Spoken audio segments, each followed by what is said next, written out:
Look, you're either a stepper or you're not. John Summerall, he's a stepper. Luke Harpring, you are a Florida Gator.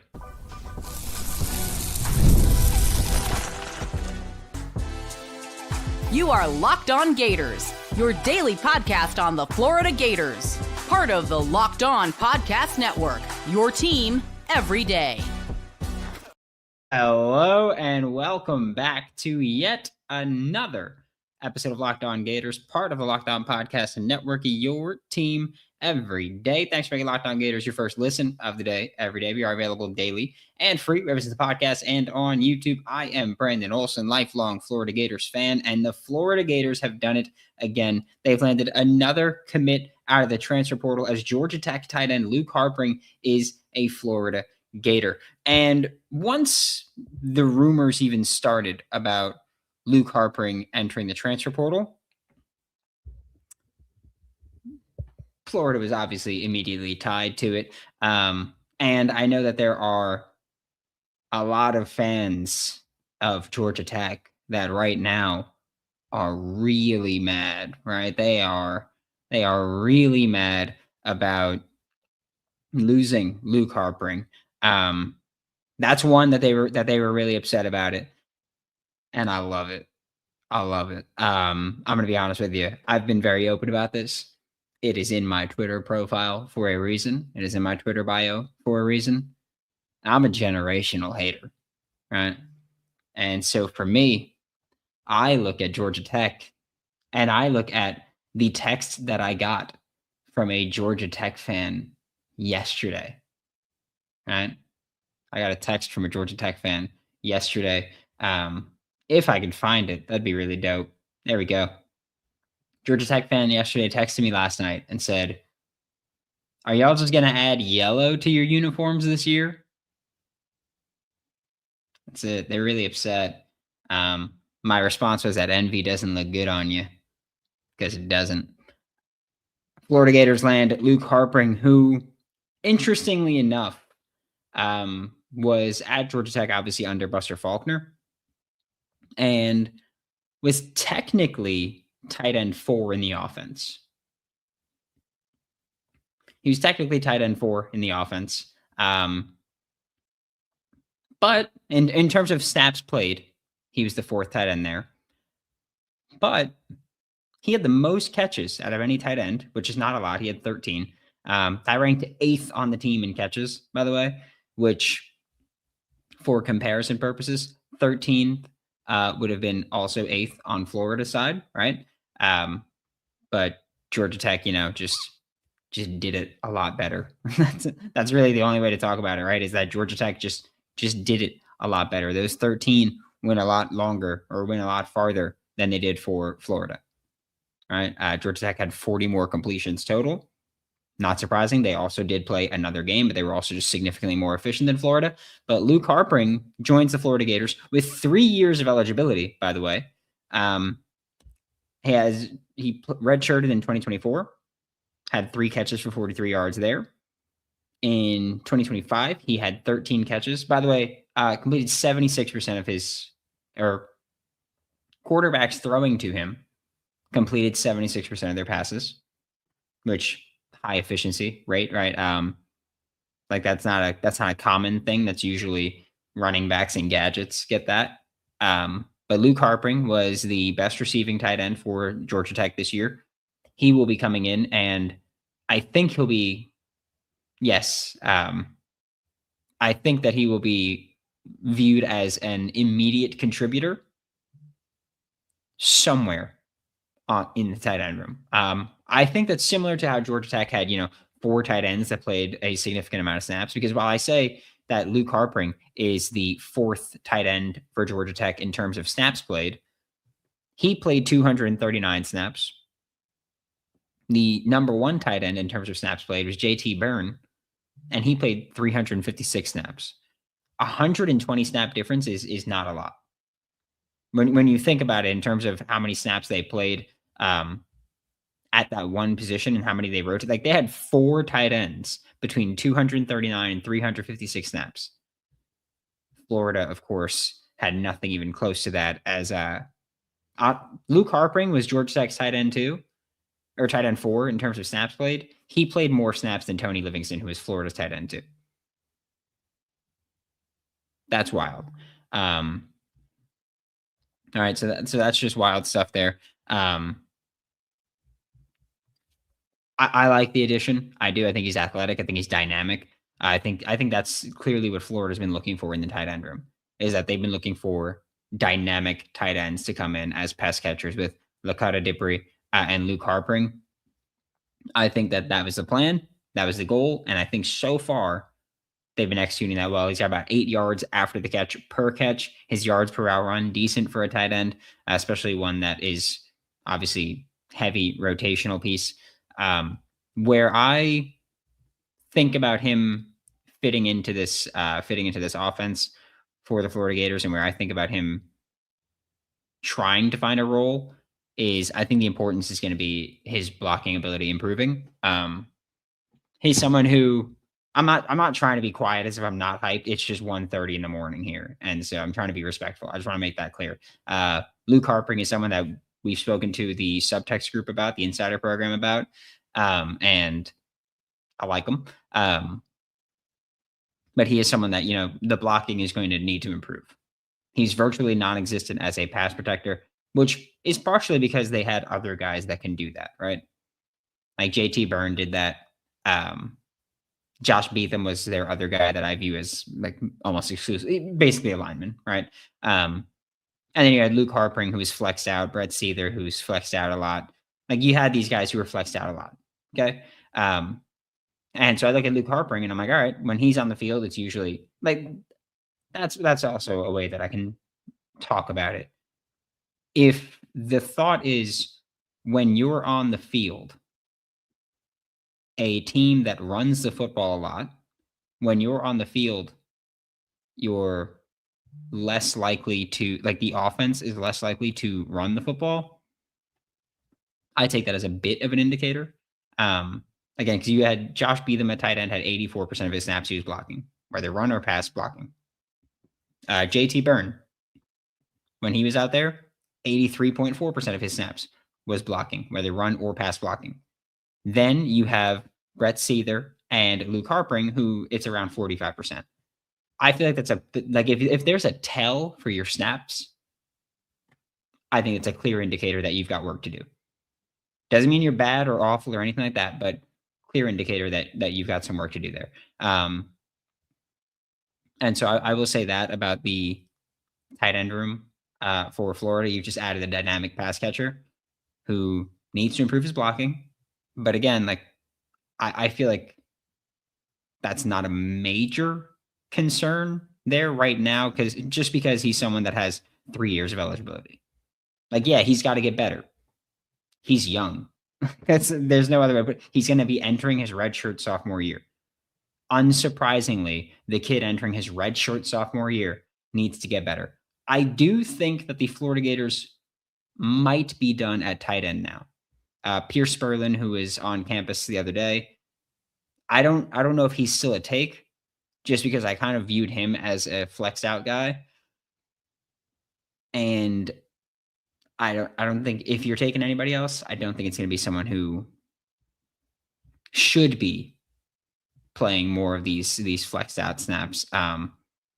Whereas, like, Luke Harpring played a good bit of his snaps in line because that's what he's asked to do, but the role was that of a receiver, right? He also played a little bit of fullback. He played a good bit in the slot. He wasn't someone who, was like, oh yeah, I'm going to play most of my snaps, almost all my snaps in line. Like, this was a guy who played about half his snaps in line. I'll say like 40% of his snaps or 45% of his snaps in the slot or out wide. And then the other 5% played a little bit of fullback, which if we're bringing the fullback back, I'm in. I'll say that. The renaissance is here for fullbacks. We'll talk more about the Florida Gators transfer portal. We'll talk about the chat. I know I didn't really look at it in the first half. We'll talk about it in the second half. If you have questions you want to bring up, let's do it. Let's talk about it. We'll talk about it all when we get back with Locked On Gators. The college football playoff is here and wrapping up. It's national championship time, and I'm going to be honest with you all. I cannot. First off, Indiana minus 3.5 was the easiest money I've ever seen. But I can also not express enough how much I'm going to be wishing that Indiana handles business. Cannot express to you enough. Every college football playoff game day, which is there's one more, FanDuel users get a profit boost waiting for them in the app. FanDuel's the best place to get into the action all playoff long. You got one more opportunity. So visit FanDuel.com to get your college football playoff profit boost every game day.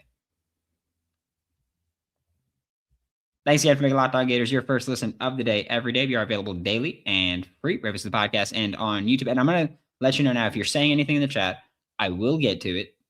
I'm going to start from the top where, again, like I didn't really speak with the chat this time to start the show, but I will speak to it and work my way down. So if you're saying anything, I apologize if it's late or like if I respond to it late. I'm just going to read, and however long we go. I will again reiterate, because we've seen numbers climbing here in the past couple minutes. I like the addition of Luke Harpring. I do. He's someone that I expect to come in and compete for snaps right away, be part of a rotation right away. And I think that you're going to see a good tight end rotation. I'm not sure if it's going to be as, I guess I'll say as tight as the Georgia Tech tight end rotation was, because again, like I think it's pretty rare to see a tight end room or a tight end rotation where only 4 tight ends ever take snaps. They all take pretty significant snaps, and the numbers pretty bunched up together. I don't think that I've ever seen that. Like only 4 played, even in garbage time. Only 4 played, and yeah, it was again the fewest snaps played was from Luke Harpring at 239 snaps, and the most was JT Byrne at 356. That's not a big gap. That's really not a big gap there.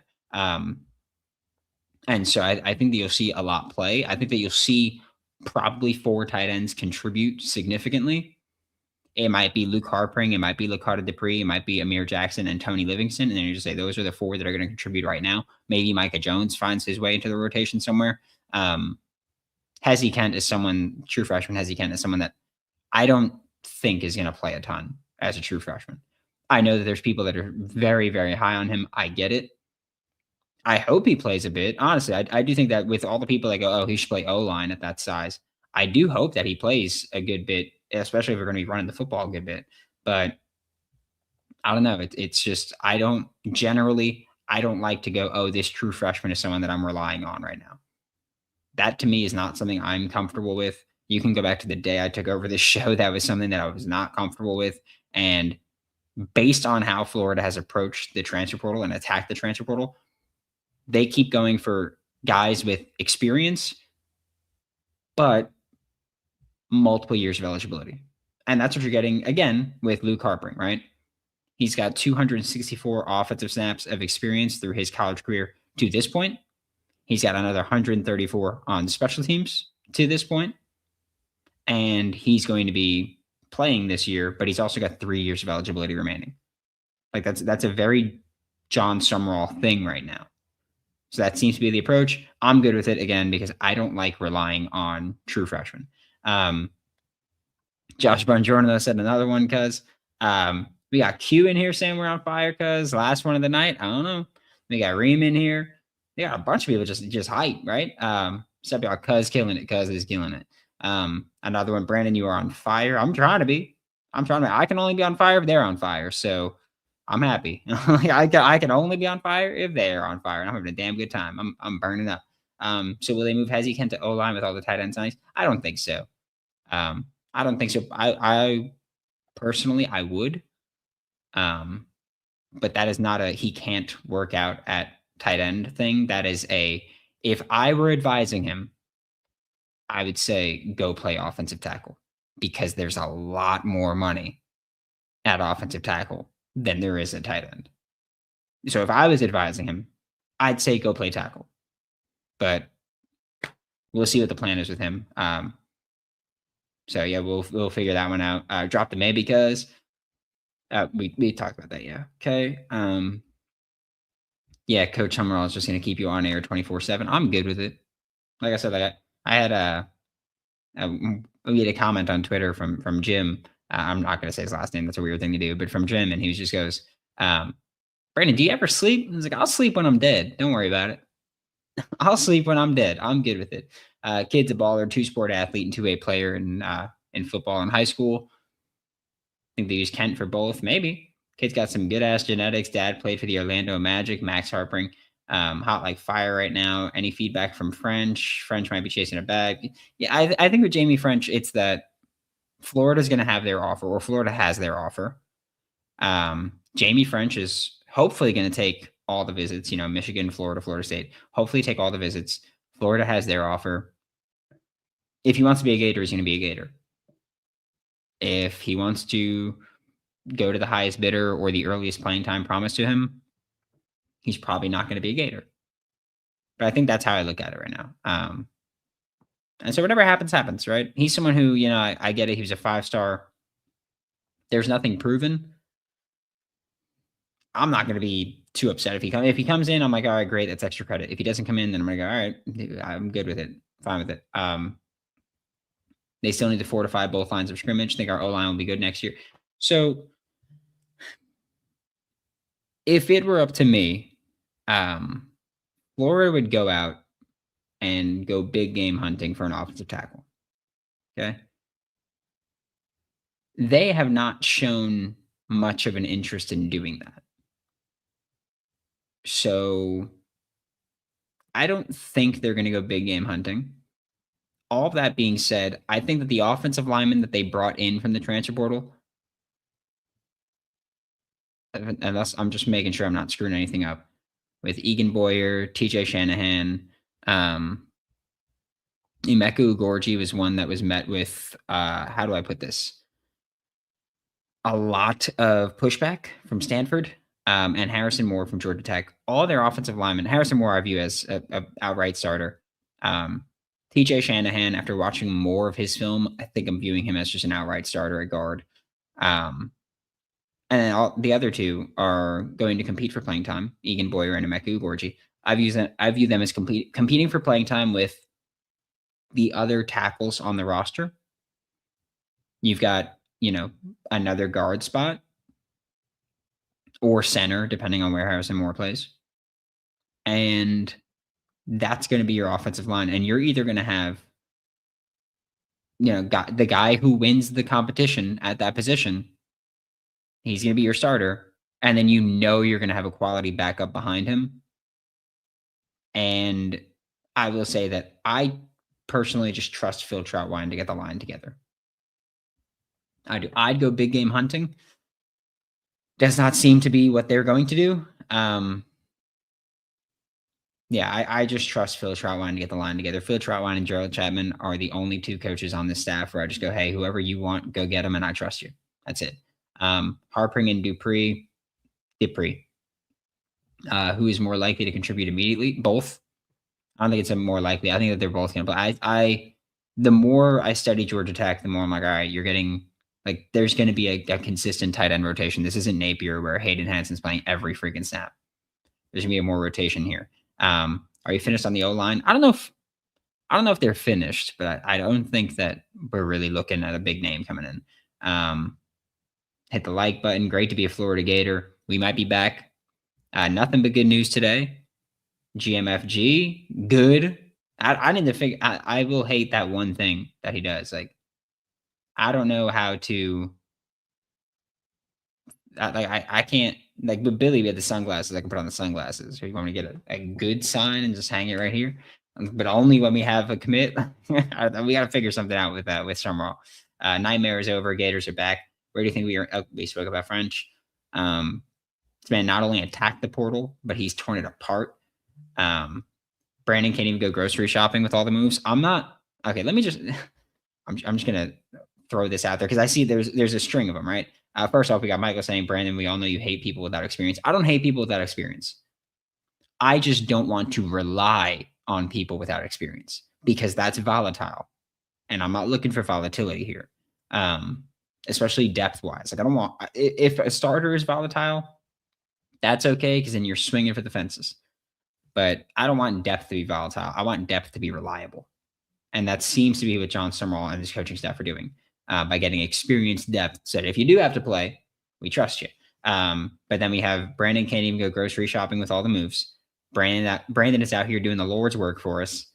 Brandon, how do I sleep with all these moves, man? There is no sleeping. Again, we will sleep when we're dead. That's the rule. And I don't go grocery shopping. You know what I do? For those who don't know, I live in England temporarily, and it is 2 a.m. here. So what I do is during the transfer portal, and I'm just going to be quick with this. During the transfer portal, I go to sleep at 6:30 a.m. and I wake up at 10 a.m. Which is 5 a.m. for Eastern time. So I use that time to go for a walk, go food shopping, whatever it is I got to do. And then I come in and then I do not leave the house after 1 p.m. my time, which is 8 a.m. in England, in Eastern time. That's been every day during the transfer portal. That's what we're doing. Caffeine has been pounded. Okay. Is there a left tackle in the portal worth pursuing hard? And do we need another edge and block eater in the middle? Need a block eater in the middle. Edge, go for a designated pass rusher or trust KJ Ford to do that, who is a true freshman. He is, I think, an exception to me saying I will trust a true freshman or rely on a true freshman. Are you comfortable with where we're at, where the O-line is at? Yes and no. I would have gone bigger name hunting. But again, I'm trusting Trout. I'm just trusting Troutline. I think he's a fantastic offensive line coach, so I'm going to trust him. I think you got a few guys who could play multiple spots, and that gives you some versatility to go, all right, like let's figure out the best combination here. And I think you could do that. I'm really looking forward to that. So we got that. Let's see what else we have going on here. Seems like we like Dice, Jones, and Westfall. I think they're waiting on the finals to be over to see if they can pick up a top OT. Maybe, hopefully. We appreciate your service. Big B, get some sleep, dog. Hell no. Rumor has it Trout, we please from what he inherited from the last staff. That Trout was pleased with what he had from the last staff. Look, again, the last staff did this thing where they recruited players that had really high ceilings, right? Because they recruited players that had the intangibles, that had size, that had length, that had athletic ability, but and most of them were nasty, right? And they just needed to be developed to be great. And the last staff brought those guys in and then didn't develop them. And so now you have Phil Troutline with guys who are brought in to be developed. If he develops them, you can do it. See more tackles, a corner. Definitely need 2 more linebackers. I think that you need linebacker depth. I think you need corner help. I think you need a nose tackle. I would go for an offensive tackle. We'll see. Yeah, you need help, right? Fish and chips from the local pub on Uber Eats reorder. Never in my life. Okay. Never in my life will I eat fish and chips. Won't do it. Never. I won't do it, Michael. I refuse. I refuse to do that.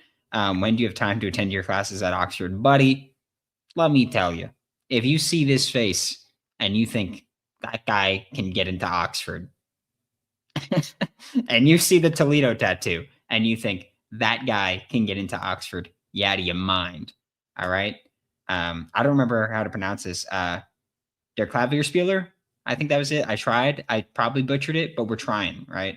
Brandon putting in work across the pond. Love it. Gator smashed Tennessee straight belt to ass the whole time. Great sushi in London. Allergies exist. Allergies exist.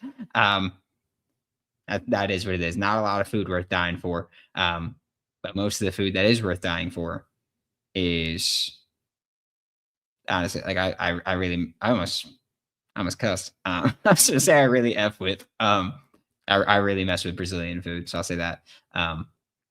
Is dope. I don't know how else to put it. Give me some Latin food, I'm smashing it. Simple as that.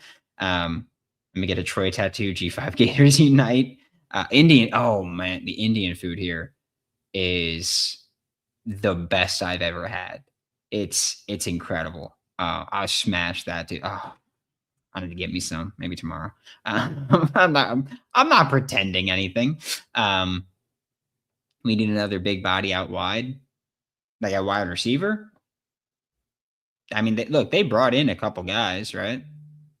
But nothing. Like they brought in Malachi Coleman, who's 6'4", 6'5", runs like a 4.38, and nothing ever came to fruition. Fruition with that one. So I think he just wasn't a take, right? So I think at a certain point you got to go, hey, if you're not a take, you're not a take. Tulane transfer edge Harvey Dyson has signed with NC State. Good for him. Who do you have in the finals winning? What finals?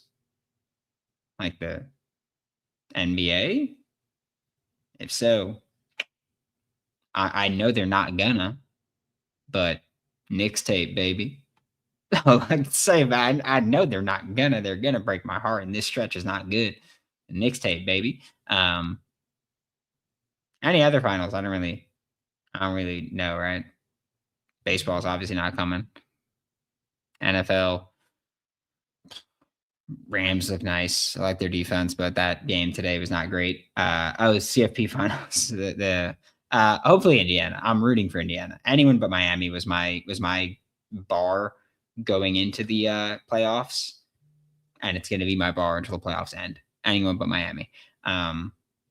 So I will say I think Indiana's a fantastic football team. Like Sig's just a monster. I don't know how he did it, but he did it, and it's incredible. So kudos to him, right? Hell of a guy.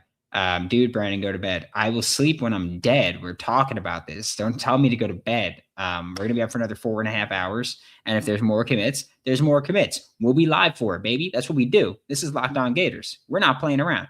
Locked On Gators is just like John Summerall, right? And if you're watching this live on YouTube, I want you to look at the camera for a second or look at the screen for a second. If you're looking away at anything, I want you to look at the screen, right? If you're listening on audio, this will still, I think, resonate with you. But Locked On Gators is just like John Summerall. We are simply not around. No other way to put it. That's what we're doing. We're here. All right? We're here. Florida Gators are back. Locked On Gators. We've been here.